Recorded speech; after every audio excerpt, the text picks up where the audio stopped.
This is session 3 on sonnets. Very loosely, sound communicates experience rather than meaning. Sound and its effects on us come from very early in our evolutionary history. The mouth, tongue, lips, jaws, they're all wired, so to speak, to evoke feeling. Long time before we had language. We had obligate sounds like chimpanzees when they find a food cache, making specific calls to alert the other chimpanzees. They get excited, they see food. It generates a sound pattern in the mouth of a chimp. That's our legacy. That's what we have. That pattern has been adjusted for the addition of semantic understanding or language. One of the links in the description will send you to a drawing of where in the mouth specific sounds come from. I'm limiting myself to English because it's the language I know best, and I write, read, and think in it. I do want to suggest the Princeton Encyclopedia of Poetry and Poetics. The link is also below. There's an article called Sound.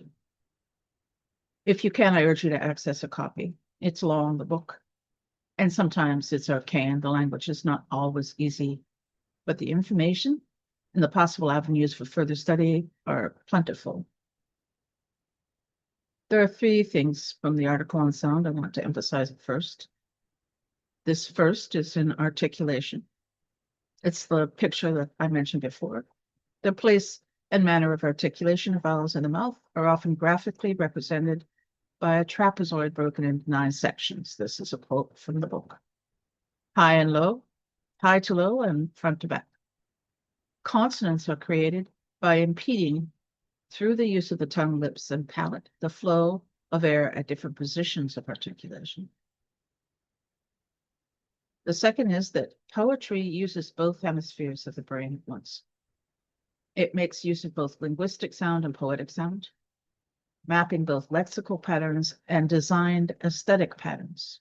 Again, a quote from the book. In brain functions themselves, there exists the dichotomy of the sensuous and the semantic of sound and sense. That is, we had the sound, we had the sensuous, and we added to it in our evolutionary history the semantic and the sense.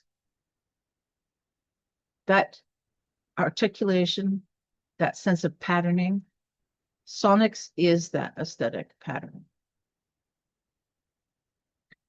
Here are some terms associated with sonics. The list is below. Alliteration, assonance, consonance, rhyme, repetition, sound systems, voice, sibilance, meter, sound contours, caesura, sonic layering.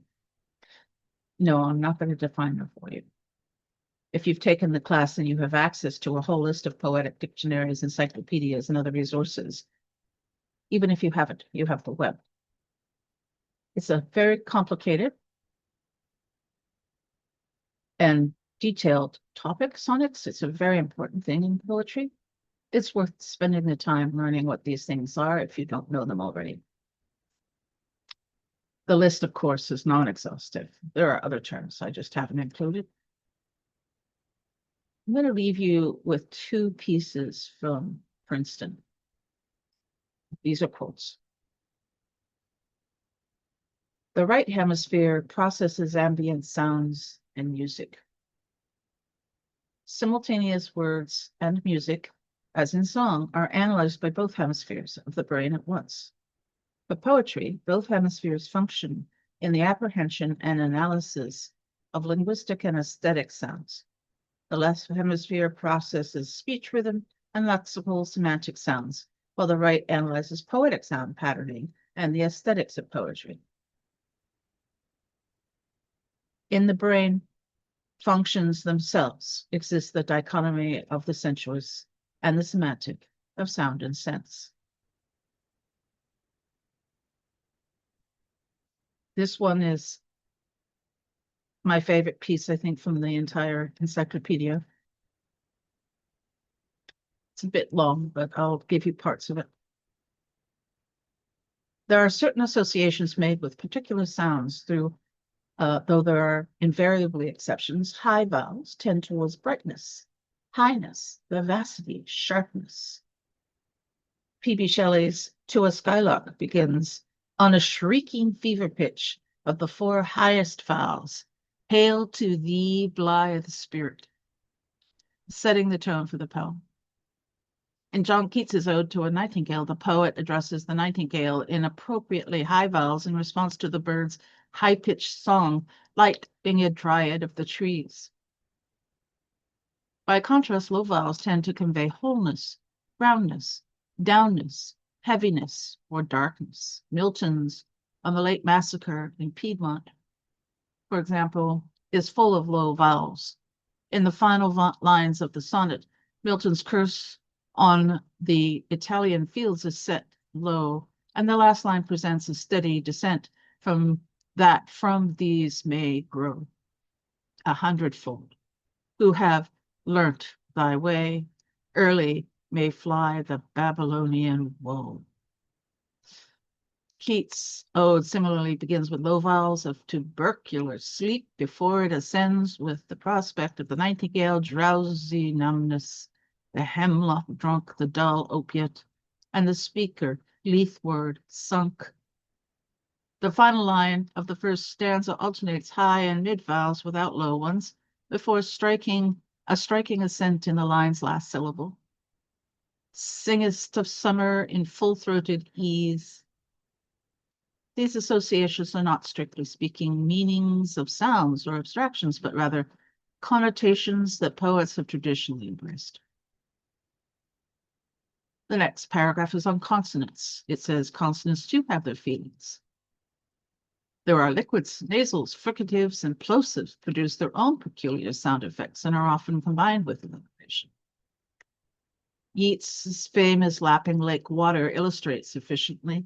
The liquid consonants L and R, and sometimes W, are soft and melodic, giving the impression of water and smoothness, as in the famous Yeats line, or in Gates' line, or as in Keats's Endymion, wild thyme and valley lilies, whiter still than Leda's love, and cresses from the rill, which conveys languor and softness.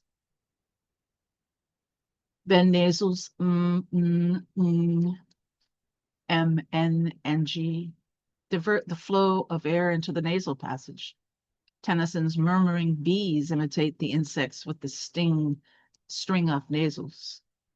Fricatives, F and TH, both thin and then S, SH, HV, said, and the sound of the middle of the word measure. Milton consistently plays on fricatives in Paradise Lost, Book 10.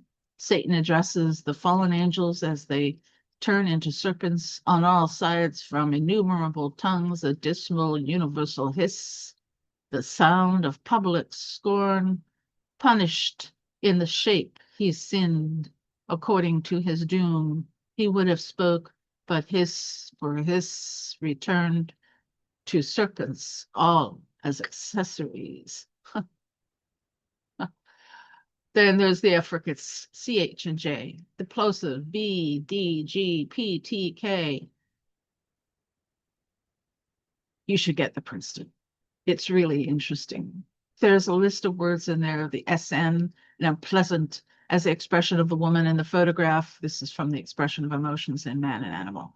Sneer itself, but snitch, snob, snaggle, snort, snarl. And the short U can be ugsome, as in ugh and upchuck, slut and sludge and pus, or disgusted. Get the Princeton. That's it for this session 4. Next time.